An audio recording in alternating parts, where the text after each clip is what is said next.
Maggi noodles விற்பனைக்கு விதிக்கப்பட்ட தடையை மும்பை நீதிமன்றம் நீக்கியுள்ளது. தடை விதிப்பு நடவடிக்கை அவசர கதியில் எடுக்கப்பட்டதா? தடை நீக்கப்பட்டதால் இதுபோன்ற உணவுப் பொருட்கள் மீதான உங்களது எண்ணத்தில் மாற்றம் ஏற்படுமா? முடிவு எடுக்கும் முன் அரசு எத்தகைய வழிமுறைகளை கையாள வேண்டும் என பொதுமக்களிடம் கருத்து கேட்டது புதிய தலைமுறை. அதற்கு மக்கள் தெரிவித்த கருத்துக்களை தற்போது பார்க்கலாம். கவர்மெண்ட் மேகி நூடுல்ஸ் சாப்பிட வேணான்னு தடை பண்ணிட்டாங்க. இப்போ அதே கவர்மெண்ட் மறுபடியும் மேகி நூடுல்ஸ் சாப்பிடலான்னு சொல்லியிருக்காங்க. இதுல ரசாயன பொருள் இருக்கா இல்லையான்னு தெரியாம மக்கள் எப்படி அதை வாங்கி சாப்பிடுவாங்கன்னு தெரியல. தகுந்த ஆதாரத்தோட அதுல ரசாயன பொருள் இல்லைன்னு ஒரு ப்ரூஃப் தெரிஞ்சாதான் மக்கள் அதை சாப்பிடணும்னு நினைப்பாங்க. மேகி நூடுல்ஸ் சாப்பிட வேணாம்னு சொன்னாங்க. இப்போ அரசாங்கமே சாப்பிட சொல்றாங்க. அதை நம்பி நாங்க சாப்பிட்டு ஏதாவது சைடு எஃபெக்ட்ஸ் வந்தா இதுக்கு யார் பொறுப்பேற்றுக்கிறது? தடையை நீக்கிறதா சொல்றாங்க.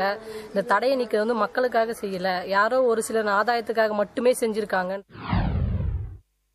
ஃபர்ஸ்ட் சாப்பிட வேணாம்னு சொன்னாங்க, இப்போ சாப்பிடுங்கன்னு சொல்றாங்க. அவங்க சாப்பிடுங்கன்னு சொல்றதுக்கும் சாப்பிட வேணாம்னு சொல்றப்பவும் நாங்க சாப்பிட்றதுக்கு எங்க மனசு மாத்திக்க முடியுமா?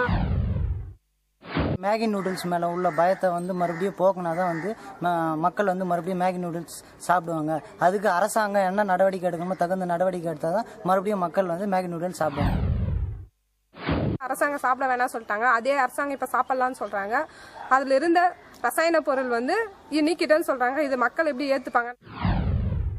மேகி நூடுல்ஸ் முதல் சாப்பிட வேணாம்னு சொல்றாங்க, இப்ப சாப்பிடுன்னு சொல்றாங்க. அதை நாங்க எப்படி நம்புறது? நாங்க சாப்பிட மாட்டோம்.